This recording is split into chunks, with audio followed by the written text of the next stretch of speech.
এভাবেই টানাটানি আর হাতাহাতির দৃশ্যটি রাজশাহী উন্নয়ন কর্তৃপক্ষ বা আরডিএ ভবনের সিসিটিভি ফুটেজের।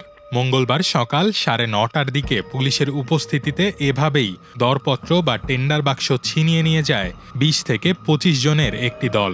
সিসিটিভি ফুটেজে শাহ মখদুম থানার স্বেচ্ছাসেবক দল ও যুব দলের নেতাকর্মীদের এ ঘটনায় অংশ নিতে দেখা গেছে। এ নিয়ে দুপুর পর্যন্ত ভবনটির সামনে উত্তেজনা বিরাজ করছিল। আরডিএ সূত্র বলছে, গত ২০ এপ্রিল পরিত্যক্ত ও ব্যবহার অযোগ্য মালামাল নিলামে বিক্রির দরপত্র আহ্বান করা হয়। মঙ্গলবার দুপুর ১টায় দরপত্র জমা দেওয়ার শেষ সময় নির্ধারিত ছিল। প্রায় ৪০০টি শিডিউল বিক্রি হওয়া এই নিলামের মালামালের মোট মূল্য হতে পারে প্রায় ২ লাখ টাকা। আমাদের টেন্ডার বাক্স পুলিশ প্রশাসনের পাহারায় তারা তাদের কাস্টডিতে ছিল আর কি। তো এরপরে কিছু উচ্ছৃঙ্খল ছেলেপেলে এসে টেন্ডার বাক্সটা তাদের কাছ থেকে কেড়ে নিয়ে যায়। কেড়ে নিয়ে কিছুক্ষণ পরে আবার তারা টেন্ডার বাক্স ফিরিয়ে দিয়ে যায়।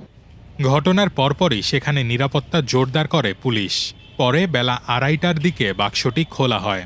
এমনিতে তাৎক্ষণিক ফোর্স আমরা পাঠিয়েছিলাম, তারা অভিযোগ দিলে আমরা আইনগত ব্যবস্থা নিই। সিসিটিভি ফুটেজ দেখে নগরের স্বেচ্ছাসেবক দলের বেশ কয়েকজন নেতাকর্মীকে শনাক্ত করা হয়েছে। তবে স্বেচ্ছাসেবক দল এই ঘটনার দায় নিতে নারাজ।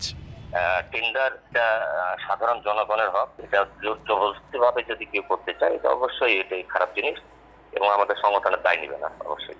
এদিকে আরডিএতে টেন্ডার বাক্স ছিনিয়ে নেওয়ার ঘটনায় রাজশাহী মহানগর যুবদল এরই মধ্যে ২ নেতাকে কারণ দর্শানোর নোটিশ দিয়েছে। এরা হলেন নগরের ১৬ নম্বর ওয়ার্ড যুবদলের যুগ্ম আহ্বায়ক মোহাম্মদ আজিজুল ইসলাম এবং ১৮ নম্বর ওয়ার্ড যুবদলের আহ্বায়ক মোহাম্মদ ধলু। ২৪ ঘন্টার মধ্যে তাদের এই নোটিশের ব্যাখ্যা দিতে বলা হয়েছে। তবে এই দরপত্র শেষ পর্যন্ত বাতিল হবে কিনা তা নিয়ে পরবর্তীতে সিদ্ধান্ত নেবে আরডিএ।